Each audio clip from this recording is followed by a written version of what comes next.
Okay, shucking scallops. Here we go. Slow-mo. Scallop in your hand, front facing away from you, but here is your little nip, a little opening.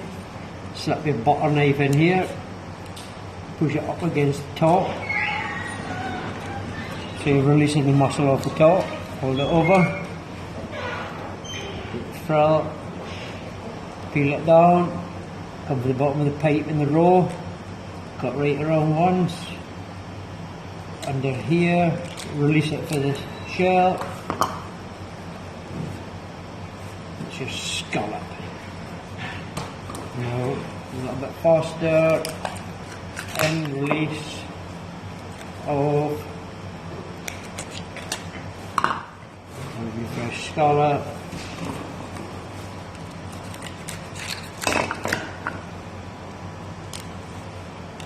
Cut around, flip it over,